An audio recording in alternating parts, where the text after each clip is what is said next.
Golf GTI ഒരു sporty hatchback കാറാണ്. ഇത് പെട്രോൾ എഞ്ചിനിലും ഓട്ടോമാറ്റിക് ട്രാൻസ്മിഷനിലും ലഭ്യമാണ്.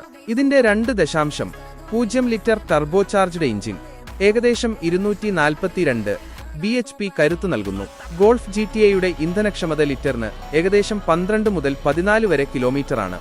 ഗുണങ്ങളെക്കുറിച്ച് പറയുകയാണെങ്കിൽ മികച്ച ഡ്രൈവിംഗ് അനുഭവം, ശക്തമായ എഞ്ചിൻ, മികച്ച ഹാൻഡ്ലിംഗ്, സ്പോർട്ടി രൂപകൽപ്പന എന്നിവയെല്ലാം എടുത്തു പറയേണ്ടവയാണ്.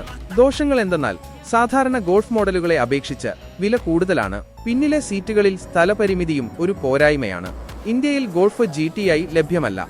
എങ്കിലും ജർമ്മനിയിൽ ഇതിന്റെ ഓൺ റോഡ് വില ഏകദേശം 35,000 യൂറോയാണ്. ഇന്ത്യയിൽ ഗോൾഫ് GTIയുടെ 250 യൂണിറ്റുകൾ മാത്രമാണ് ഇറങ്ങിയിട്ടുള്ളത്. ഈ വാഹനത്തിന്റെ എക്സ്-ഷോറൂം വില ഏകദേശം 53 ലക്ഷം രൂപയാണ്. Golf GTI euro NCAP crash ടെസ്റ്റിൽ 5 സ്റ്റാർ റേറ്റിംഗ് നേടിയിട്ടുണ്ട്. ഇത് സുരക്ഷിതമായ ഒരു വാഹനമാണെന്ന് ഇതിലൂടെ വ്യക്തമാകുന്നു. ഗോൾഫ് GTIയുടെ ടോപ്പ് സ്പീഡ് മണിക്കൂറിൽ ഏകദേശം 250 കിലോമീറ്ററാണ്. സ്പോർട്ടി ഡ്രൈവിംഗിന് മുൻഗണന നൽകുന്നവർക്ക് ഈ വാഹനം മികച്ചൊരു ഓപ്ഷനാണ്.